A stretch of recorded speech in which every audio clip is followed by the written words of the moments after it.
You don't hear me use the word investment with regards to silver and gold, at least in the strictest definition of the word.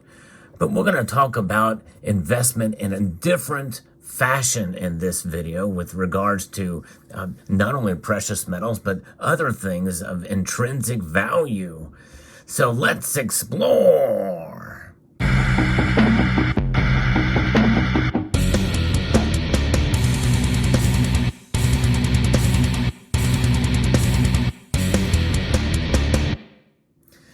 Season's greetings, members one and all of the Salvation Nation. It is indeed Christmas Day, and we're talking about intrinsic value in this video.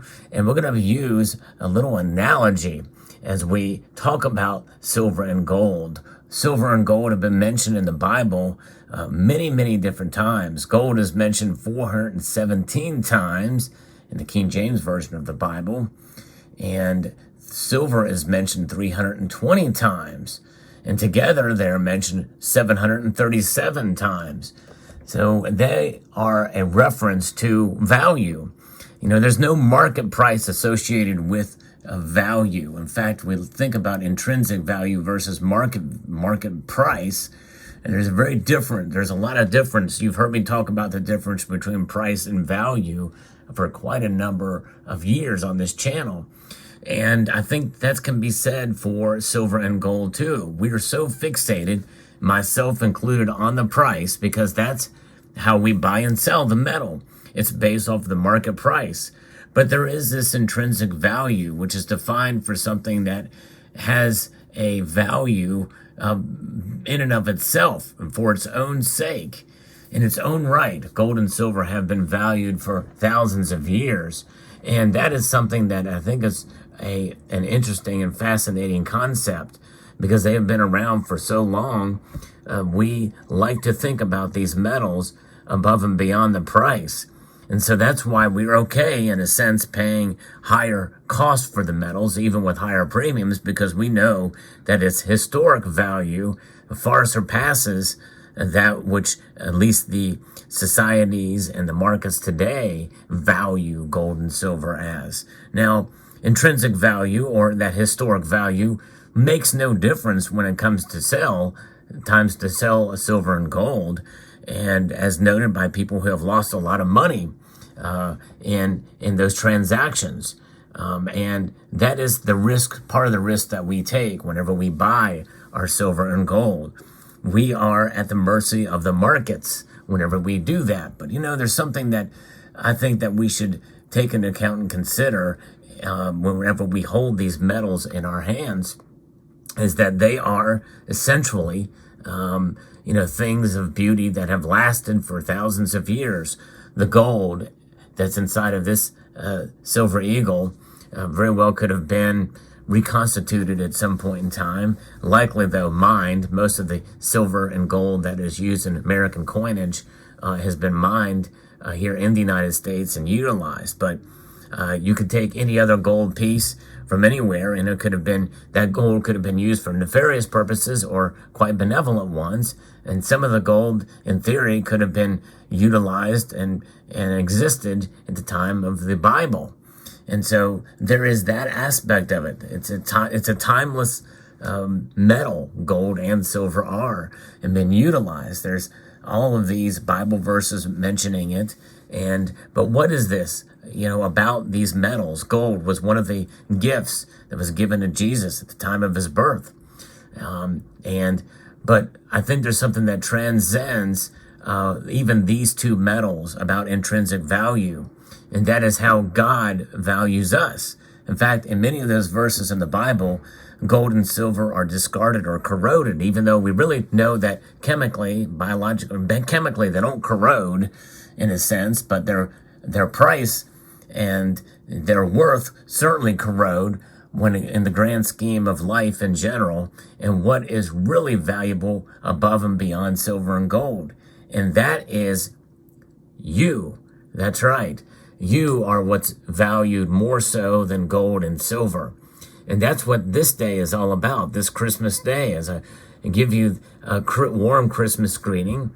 and peace on earth. What is it about this intrinsic value that transcends anything of monetary significance, such as gold and silver, or any material possession? And that is the relationships that we have with each other, and that is the ultimate gift of life, and that was conceived at your birth, and also the gift of the ultimate life that was born on this Christmas day, well over 2022 years ago. And so that life was given understanding and knowing that before the creation of this entire universe, God knew through the Father, Son, and Holy Spirit, which have been in existence since the beginning of time. God knew you were going to be born on your birthday at a particular point in time, and he knew that before the beginning of time that he was going to send his son to die on a cross for you. This is one of those days where the major slogan of Christmas should be "Born to Die." This is something you would think about being tattooed across the chest or arm of a biker, but nonetheless, being born to die is what it's all about. The ultimate sacrifice, because God values your life. Your life has intrinsic value that far surpasses all of the gold and silver ever mined in the world or mentioned in the Bible.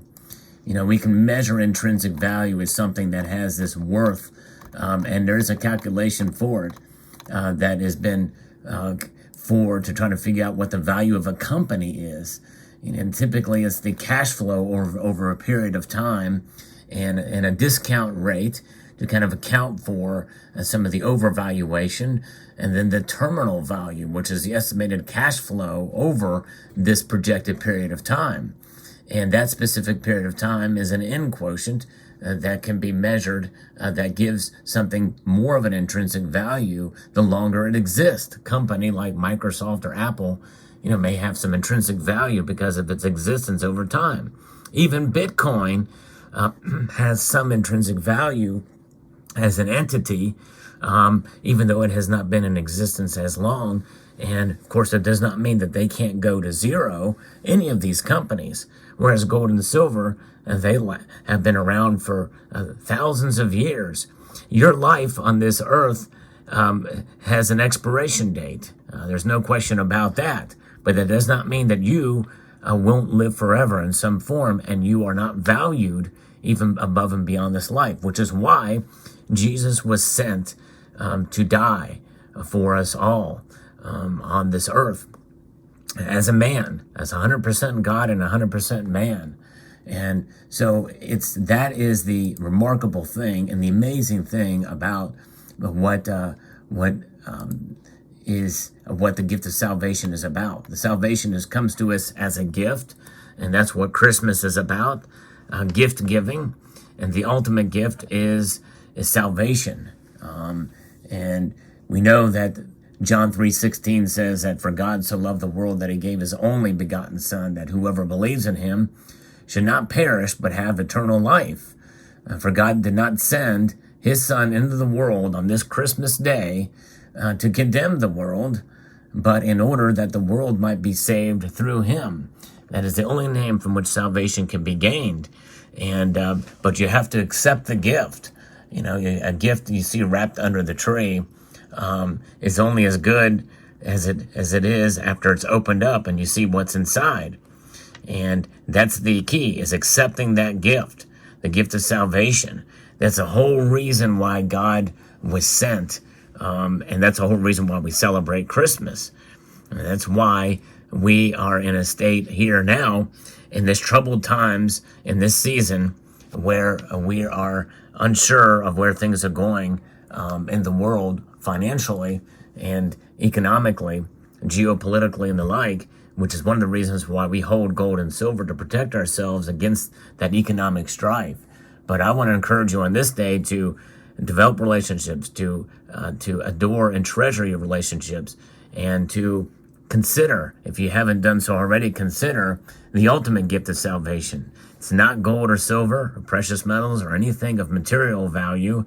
It is indeed eternal value. Store up your treasures in heaven rather than here on earth. I say that as a stacker of gold and silver, but what's more important is the relationships that I have in this community. And it would be my hope and prayer that all of you come to salvation through Jesus Christ, our Lord. Yes, indeed. And so there you have it. And I want to extend a multitude of Christmas-tude to you all and wish you all the best on this day. And love each other. Love everyone, no matter what their views are on any given topic, subject, or philosophy or ideology, because love conquers all.